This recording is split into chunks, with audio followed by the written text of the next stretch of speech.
This is the hidden engine of the modern internet. Millions of shared servers, hosting everything from small personal blogs to corporate retail sites. Managing this vast scale requires specialized software, and one platform, cPanel, controls 94% of the shared hosting market. A vulnerability tracked as CVE-2026-41940 compromised that platform. It received a perfect 10.0 CVSS severity score because it is an unauthenticated remote root compromise. It allows an attacker to take total administrative control of a server from anywhere in the world without ever needing a set of credentials. This map shows the scale of the exposure. Because cPanel is the central management platform for these servers, a flaw in this one system instantly exposed over 70 million individual domains. The timeline is what makes this critical. Attackers were already using a functional zero-day exploit for this vulnerability as early as February 23, 2026. That created a 64-day blind spot.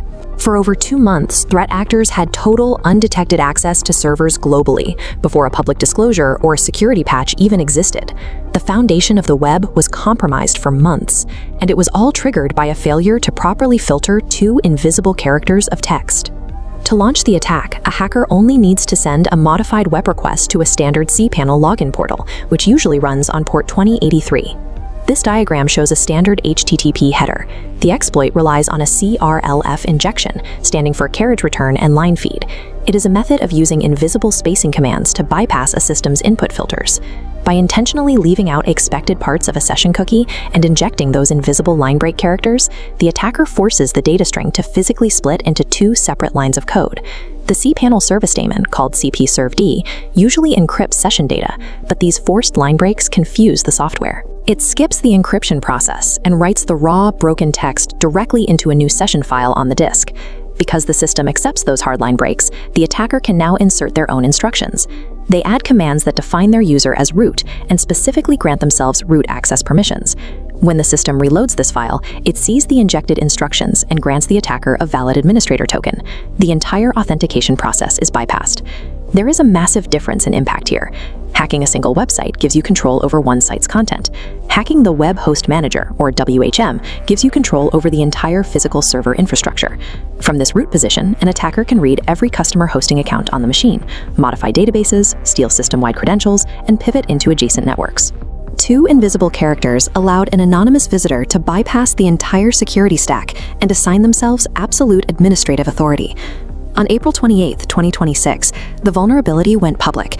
The disclosure triggered an immediate industry-wide crisis as providers realized their servers were open for weeks. The US government issued an emergency response.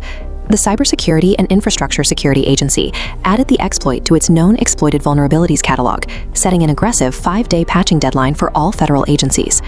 Major hosting providers took desperate measures while waiting for official fixes.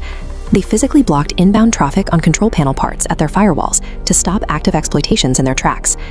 Even with the firewall blocks and the new patches, a more dangerous threat remains: persistence. This graphic illustrates the problem with late patching. Fixing the software today only repairs the entry point. It does nothing to remove an attacker who used that 64-day zero-day window to install backdoors or hide unauthorized SSH keys inside the system. Administrators must now verify their patch status and launch forensic hunts for unauthorized cron jobs and backdoor accounts created between February and April. This level of exposure proves that hosting control panels are high-risk infrastructure. A single administrative failure at this level can compromise 70 million downstream targets before anyone even realizes they are under attack.